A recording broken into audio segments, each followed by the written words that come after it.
Hi, പത്തരമാറ്റിൻ്റെ പുതിയൊരു വിശേഷത്തിലേക്ക് എല്ലാവർക്കും സ്വാഗതം. ഇന്നത്തെ വീഡിയോ ജലജ ഉണ്ണിയപ്പവുമായി നവ്യയെ കാണാൻ നവ്യയുടെ വീട്ടിലേക്ക് പോകുന്നതാണ്. പിന്നെ നാളത്തെ പ്രൊമോ എപ്പിസോഡിനെ പറ്റിയാണ് പറയുന്നത്. അങ്ങനെ ആ കഥയിലേക്ക് പോകുന്നതിന് മുമ്പ് സബ്സ്ക്രൈബ് ചെയ്യാനും ഇഷ്ടപ്പെട്ടാൽ ലൈക്ക് ഇടാനും മറക്കല്ലേ. അങ്ങനെ നമ്മൾ ആ കഥയിലേക്ക് പോവുകയാണ്. ജലജയ്ക്ക് നവ്യയുടെ ഫോൺ വരുന്നുണ്ട്. നവ്യയുടെ ഫോണാണെന്ന് മനസ്സിലായപ്പോഴേ ജലജയ്ക്ക് ദേഷ്യം വരുന്നുണ്ട്. എന്നിട്ട് മനസ്സിലിങ്ങനെ പറയുന്നുണ്ട്, ഇവളെന്തിനാ എന്നെ വിളിക്കുന്നത്? എന്നിട്ട് ഫോൺ എടുക്കുന്നുണ്ട്. ഹലോ എന്ന് വിളിച്ചപ്പോൾ നവ്യ ചോദിക്കുന്നുണ്ട്, ഓർമ്മയുണ്ടോ ഈ ശബ്ദം? അപ്പോൾ ജലജ പറയുന്നുണ്ട്, അയ്യോ, മറക്കാൻ പറ്റുന്ന ശബ്ദമല്ലല്ലോ, പിന്നെ ഓർമ്മിച്ചല്ലേ പറ്റൂ. പിന്നെ നവ്യ ചോദിക്കുന്നുണ്ട്, എൻ്റെ അമ്മായിയമ്മ ഇപ്പോൾ എന്ത് ചെയ്യുകയാ? അപ്പോൾ ജാനകി പറയുന്നുണ്ട് ദേഷ്യത്തോടെ, ജലജ പറയുന്നുണ്ട് ദേഷ്യത്തോടെ, ഞാനിവിടെ തലകുത്തി നിൽക്കുകയാ. അന്നേരം നവ്യ ചോദിക്കുന്നുണ്ട്, ഓ അത് ശരി, അപ്പോൾ തലകുത്തി നിന്നിട്ടാ ഫോൺ അറ്റൻഡ് ചെയ്യുന്നേ? എന്നിട്ട് ജലജ ചോദിക്കുന്നുണ്ട്, നിനക്കിപ്പോൾ എന്താ വേണ്ടത്? അന്നേരം നയന പറയുന്നുണ്ട്, എൻ്റെ അമ്മയുടെ ബാഗിൽ സ്വർണ്ണമാല കൊണ്ടുവച്ച ആ വീഡിയോ ഞാൻ മുത്തശ്ശന് അയച്ചു കൊടുത്തിട്ടുണ്ട്. അത് കേട്ടപ്പോൾ തന്നെ ജലജ ഇങ്ങനെ ഞെട്ടുന്നുണ്ട്. നീ ഇപ്പോൾ എന്തിനാ അങ്ങനെ ഒരു മഹാഭാവം ചെയ്തത്? നിന്നോട് ഞാൻ ഒരു വഴക്കിനും വരുന്നില്ലല്ലോ, പിന്നെ എന്തിനാ നീ അയച്ചു കൊടുത്തത്? അപ്പോൾ നവ്യ ചോദിക്കുന്നുണ്ട്, പേടിയുണ്ട് അല്ലേ?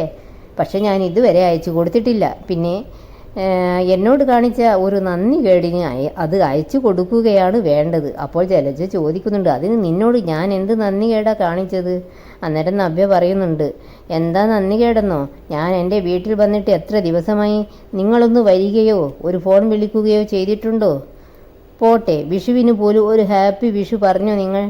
അന്നേരം ജലജ പറയുന്നുണ്ട്, അത് ഒരുപാട് പേര് പറഞ്ഞതാണല്ലോ. അബി അവിടെ വന്ന് നിനക്ക് ഗിഫ്റ്റും വിഷ്കൈനീട്ടം ഒക്കെ തന്നതല്ലേ? അപ്പോൾ നവ്യ പറയുന്നുണ്ട്, അബി തന്നെന്ന് കരുതി അത് അമ്മ തന്ന പോലെ ആവുമോ? അന്നേരം ജലജ ചോദിക്കുന്നുണ്ട്, ഇപ്പോൾ നിനക്ക് എന്താ വേണ്ടത്? ആ സമയം നവ്യ പറയുന്നുണ്ട്, എനിക്കിപ്പോൾ ഒരു ഉണ്ണിയപ്പം തിന്നാൻ തോന്നുന്നു, എത്രയും പെട്ടെന്ന് എനിക്കത് കൊണ്ടുതരണം. അന്നേരം ജലജ പറയുന്നുണ്ട്, ശരി, ഞാൻ അബിയോട് പറയാം. അപ്പോൾ നവ്യ പറയുന്നുണ്ട്, പറ്റില്ല, നിങ്ങൾ തന്നെ കൊണ്ടുതരണം. ജലജ അന്നേരം ചോദിക്കുന്നുണ്ട്, എന്നെ എന്തിനാ നീ അങ്ങോട്ട് വിളിച്ചു വരുത്തുന്നേ? അപ്പോൾ നവ്യ പറയുന്നുണ്ട്, അവിടെ വെറുതെ പരദൂഷണം പറഞ്ഞിട്ട് ഇരിക്കുന്നതല്ലേ, ഇനി ഇവിടെ വന്ന് എന്നെ ഒന്ന് ശുശ്രൂഷിക്ക്. എൻ്റെ അമ്മയുടെ പേരക്കുട്ടി മാത്രമല്ല, നിങ്ങളുടെയും പേരക്കുട്ടിയാണ്. ആ ബോധത്തോടെ വേണം നിങ്ങളും ജീവിക്കാൻ. അതുകൊണ്ട് പെട്ടെന്ന് നിങ്ങൾ വരാൻ നോക്ക്, അല്ലെങ്കിൽ നിങ്ങളുടെ പല ദുഷ്പ്രവൃത്തികളുടെയും തെളിവുകൾ ഞാൻ മുത്തശ്ശൻ്റെ ഫോണിലേക്ക് അയക്കുന്നതായിരിക്കും. മാലമോഷണം മാത്രമല്ല കേട്ടോ, നിങ്ങൾ ചെയ്ത പല കൊള്ളരുതായ്മകളുടെ വീഡിയോവും എൻ്റെ ഫോണിലുണ്ട്. അന്നേരം ജലജ ചോദിക്കുന്നുണ്ട്, എടി, ഇവിടെ നിന്നപ്പോൾ നിനക്കിത് തന്നെയായിരുന്നു പണി?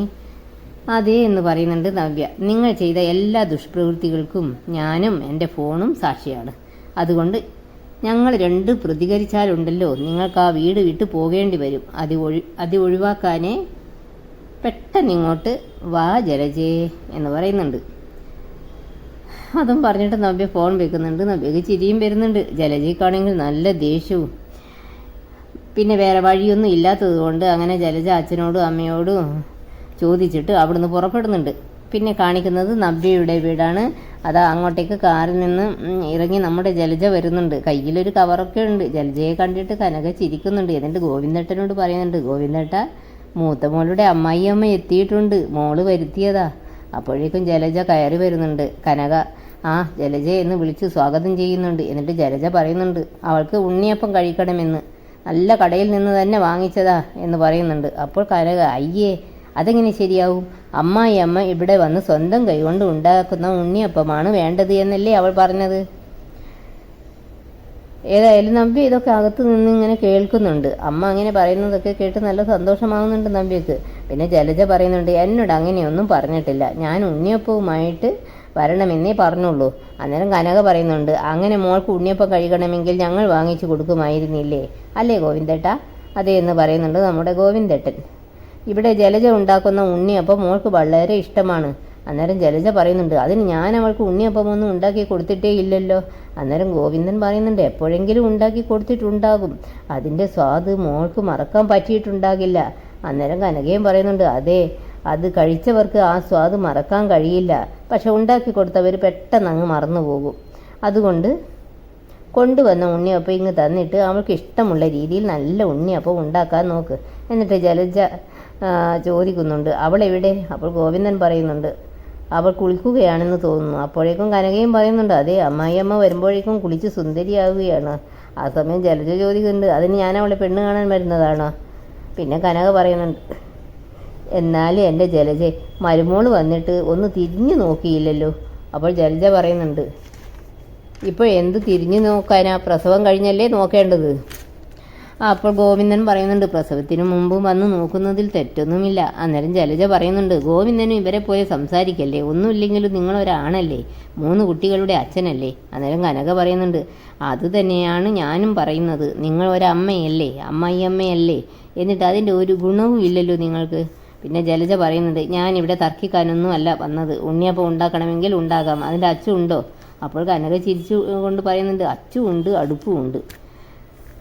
ജലജ ഒന്നിങ്ങ് വന്നാൽ മതി എന്ന് പറഞ്ഞ് കയ്യും പിടിച്ച് അകത്തേക്ക് കൊണ്ടുപോകുന്നുണ്ട്. എന്നിട്ട് ജലജ കാണാതെ ഗോവിന്ദനും കനകയും പരസ്പരം നോക്കി കളിയാക്കി ചിരിക്കുന്നൊക്കെയുണ്ട്. ഏതായാലും ജലജയെ വരച്ച വരയിൽ നിർത്തുന്നുണ്ട്. അങ്ങനെ ജലജ ഉണ്ണിയപ്പം ഇങ്ങനെ ചുട്ടുകൊണ്ടിരിക്കുകയാണ്. കനക അതിങ്ങനെ നോക്കി നിൽക്കുകയാണ്. എന്നിട്ട് ജലജ ചോദിക്കുന്നുണ്ട്, എന്നേക്കാൾ നന്നായിട്ട് നീ ഇതൊക്കെ ഉണ്ടാക്കുമല്ലോ. അന്നേരം കനക പറയുന്നുണ്ട്, അമ്മയുടെ കൈകൊണ്ട് ഉണ്ടാക്കിയത് വേണമെന്ന് മോള് പറയുമ്പോൾ അതല്ലേ ഉണ്ടാക്കി കൊടുക്കേണ്ടത്.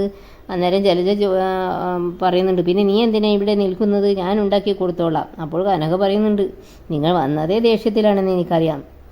ആ ദേഷ്യത്തിന് നിങ്ങൾ ഇതിൽ വല്ലതും കലക്കിയാലോ, എൻ്റെ നവ്യമോളുടെ വയറ്റിൽ ഒരു കുഞ്ഞുള്ളതാണ്. അത് കേട്ട് ജലജ ഇങ്ങനെ തുറിച്ചു നോക്കുന്നുണ്ട്.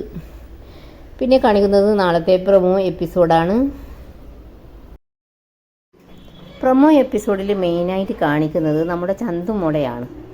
അനക കുറേ നാൾ കാത്തു നിന്നു അബിയുടെ വരവിന് വേണ്ടിയിട്ട്. പക്ഷേ അബി പോയതൊന്നുമില്ല. അവസാനം അനക മരണത്തിന് കീഴടങ്ങുകയാണ്. അങ്ങനെ അവരെ കാണാനായിട്ട് ആദർശും മുത്തശ്ശനും അബിയും കൂടി ചെല്ലുന്നുണ്ട്.